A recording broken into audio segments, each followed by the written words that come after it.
একটু বুদ্ধি খাটিয়ে আদুরি নাস্তা তৈরি করে ফেললাম। এই আদুরি নাস্তা হতে পারে আপনার আদরের সোনামণির জন্য। আমাদের ছোট ছোট সোনামণিরা যেমন পছন্দ করে খাবে এই নাস্তা, তেমন কিন্তু বাসার মুরব্বীরাও অনেক বেশি পছন্দ করবে। পরিবারের সকলের কথা মাথায় রেখেই এত মজার নাস্তা তৈরি করে ফেলতে পারি আমরা। বেকারি থেকে অস্বাস্থ্যকর খাবার কিনে না খেয়ে নিজেরাই বানিয়ে ফেলবো একদমই তুলুর মতো নরম তুলতুলে মজার নাস্তা। এগুলো বিদেশি চায়না নাস্তা নয়, এগুলো হচ্ছে আমাদের বাংলাদেশের বুদ্ধির নাস্তা। তবে আর কথা নাই, চলুন দেখে নেই ঝটপট নাস্তা কিভাবে বানাতে হবে। 2 কাপ পরিমাণ ময়দা নিয়ে নিলাম, স্বাদ অনুযায়ী লবণ দিয়ে দিচ্ছি, দিয়ে দিব একটা ডিম, এরপর দিয়ে দিব লাল চিনি। এটা হচ্ছে আখের চিনি, অথেন্টিক চিনি। এই আখের চিনিটা আমার কাছে পেয়ে যাবেন, নিতে পারবেন। দুধ দিয়ে দিলাম 1 টেবিল চামচ পরিমাণ, দিয়ে দিব এবার এই নাস্তাটা সফট হওয়ার জন্য ইস্ট। এই ইস্টও কিন্তু আপনারা পেয়ে যাবেন আমার কাছে উপরের দেওয়ার স্ক্রিনের নাম্বারে কল করলে।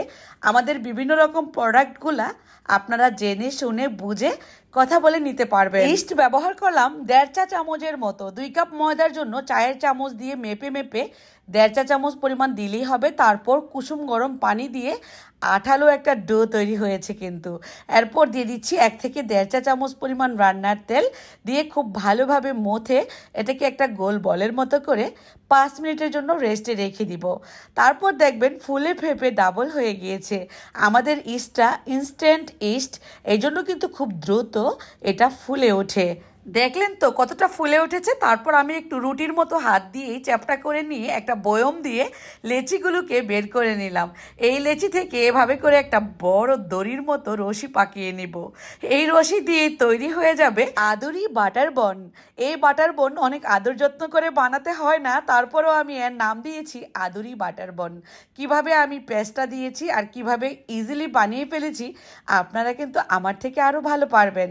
তারপর একটা সাদা কাগজ বা বেকিং পেপারের মধ্যে নিয়ে নেবেন, যাতে করে সুন্দরভাবে তেলে ভাজা যায়।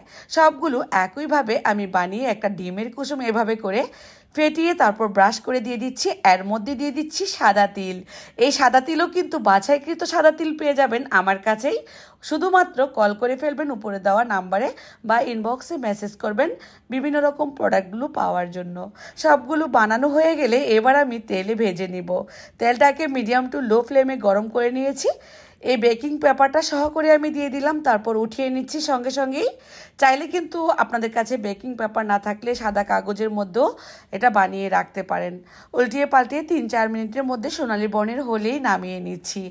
এতটা বেশি তুলতুলে নরম হয় এই বাটার বনটা, সেটা বলে বোঝাতে পারবো না। একদিন বানিয়ে 3 দিন ভরা খেতে পারবেন এই বাটার বন। বাচ্চাদেরকে বাইরে থেকে অস্বাস্থ্যকর খাবারটা চড়া দামে কিনে না খাইয়ে ঘরেই বানিয়ে নেবেন একটু বুদ্ধি খাটিয়ে। এখন আমি এর মধ্যে আমার নিজের হাতের উঠানো মাখন বা বাটার এখান থেকে নিয়ে কিছুটা পরিমাণ বাটার এভাবে করে ব্রাশ করে দিব। সবগুলোতে একইভাবে করে নেব। যখন খাবেন এই বনটা তখন শুধু এভাবে করে নিয়ে তারপর বাটার লাগিয়ে নেবেন। তারপর আইসিং সুগার একটু দিয়ে নিলে মিষ্টি মিষ্টি লাগবে, খেতে ভালো লাগবে, বাচ্চারা পছন্দ করবে। আমাদের এই মাখনটা দেশি গরুর দুধের সরের ক্রিম থেকে তৈরি হয়, আমি নিজেই তৈরি করি। চাইলে কিন্তু আপনারা নিতে পারেন, উপরের দেওয়া নাম্বার আছে, কল করে ফেলবেন। কতটা সফট হয়েছে আমি একটু দেখিয়ে দিচ্ছি আপনাদেরকে। একদমই তুলু বাটার বন, তুলুর মতনই নরম তুলতুলে। কেমন লাগলো রেসিপি কমেন্টে লিখে জানিয়ে দিবেন। সবাই অনেক বেশি ভালো থাকবেন, সুস্থ থাকবেন। আল্লাহ হাফেজ।